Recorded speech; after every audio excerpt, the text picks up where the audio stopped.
देश में खबरिया चैनलों के एंकराओं और गोदी मीडिया की कृपा से टेलीविजन खबरों यानी कि टीवी समाचारों के गिरते निचले स्तर पर अब देश की सुप्रीम कोर्ट ने फिर से अपनी नाराजगी जाहिर की है।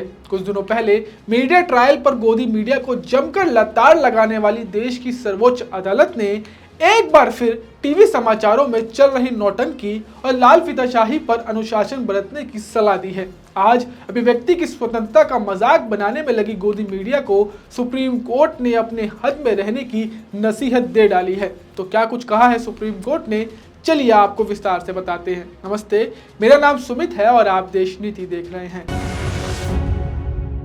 देश नीति, केवल सच्ची और पक्की खबरें। टीआरपी यानी कि टेलीविजन रेटिंग पॉइंट की होड़ में गोदी मीडिया के स्टूडियो में चल रही नौटंकी और जमहूरियत के नाम पर खबरों में उड़ाई जा रही अभिव्यक्ति की आज़ादी की धज्जियों पर आखिरकार देश की सुप्रीम कोर्ट का गोदी मीडिया पर कानून का डंडा चल चुका है। आपको बता दें कि भारत के सुप्रीम कोर्ट ने भारतीय संविधान के आर्टिकल 19(1)(a) यानी कि अभिव्यक्ति की आज़ादी की रक्षा करते हुए अनुशासन सुनिश्चित करने के लिए टीवी समाचार चैनलों के बीच सख्त सेल्फ रेगुलेशन यानी कि स्वनियमन का आह्वान किया है।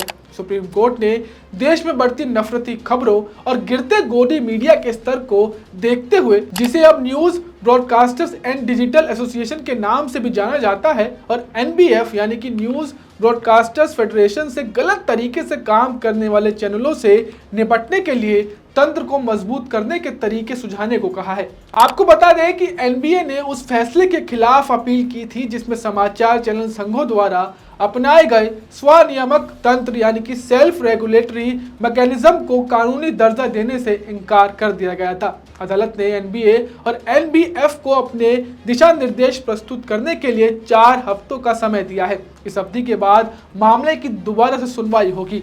अब जिस तरीके से टीवी चैनलों ने, या सीधे तौर पर कहें तो गोदी मीडिया ने जिस तरीके से न्यूज रूम को एक सर्कस हॉल बनाया हुआ है, जिस तरीके से रोज दिन ब दिन टीआरपी की होड़ में खबरों में मिर्च मसाला लगाने के लिए कानून, संविधान और आज़ादी का मजाक बनाया जा रहा है, उसे देखते हुए कोर्ट का यह फैसला देश की पत्रकारिता और हम जैसे पत्रकारों के भविष्य के लिए सही जान पड़ता है। कुछ दिनों पहले विपक्ष अलायंस ने जिन 14 गोदी पत्रकारों को बॉयकॉट करने का फैसला किया था, उन सभी गोदी पत्रकारों ने ही कहीं ना कहीं देश की पत्रकारिता को लोकतंत्र के इस 4th पिलर का बंटाधार किया है। कोई एंकर पागलों की तरह चिल्ला कर सर में दर्द कर देता है, तो कोई एंकर अपनी खबरों से ज्यादा जोकरगिरी के लिए हंसी का पात्र बनता है। यदि यही गोदी पत्रकार किसी भी आरोपी को उसका नाम और उसके धर्म देखकर उसका मीडिया ट्रायल कर देते हैं, ऐसे टीवी एंकर ही अभिव्यक्ति की आज़ादी पर अपनी टीआरपी की रोटियां सेकते हैं, जिसे देखते हुए अब खुद देश के सीजीआई यानी कि जस्टिस डीवाई चंद्रचूड़ ने इस बढ़ते पागलपन पर एक्शन लिया है। सीजीआई डीवाई चंद्रचूड़ की अध्यक्षता वाली खंडपीठ ने कहा है कि रेगुलेशन या विनियमन का पहला स्तर प्रसार को यानी कि टीवी मीडिया द्वारा स्वनियमन है। हम पहले स्तर को ही मजबूत करना चाहते हैं जो संविधान के अनुच्छेद 19(1)(a) के तहत उनके अधिकार की रक्षा करता है। भाषण की स्वतंत्रता और अभिव्यक्ति का अधिकार अनुशासन लाता है। आपको बताते चले कि एनबीए द्वारा दायर याचिका पर सुनवाई कर रही इस खंडपीठ में न्यायमूर्ति जेबी पर्दीवाला और न्यायमूर्ति मनोज मिश्रा भी शामिल है। गौरतलब है कि एनबीए 4 हफ्ते बाद कोर्ट में अपना जवाब दाखिल करेगा, जिसके बाद देखना होगा कि देश में खबरिया चैनलों द्वारा चल रही इस नौटंकी और जोकरगिरी पर क्या कुछ कमी आती है। लगभग देश में 394 टीवी समाचार चैनल पंजीकृत या फिर लाइसेंस प्राप्त हैं। ऐसे में सुप्रीम कोर्ट के कानूनी डंडे का इन सभी मीडिया घरानों पर क्या असर होता है, ये भी देखने वाली बात होगी। क्या आने वाले समय में खबरों में हमें डिसिप्लिन देखने को मिलेगा? आपको क्या लगता है? जवाब हमें कमेंट कर जरूर बताएं। साथ ही आज़ाद और तार्किक खबरों के लिए देश नीति को सब्सक्राइब करना ना भूलें। साथ ही अगर आप हमें फेसबुक पर देख रहे हैं तो इस हमारे पेज को जरूर लाइक करें।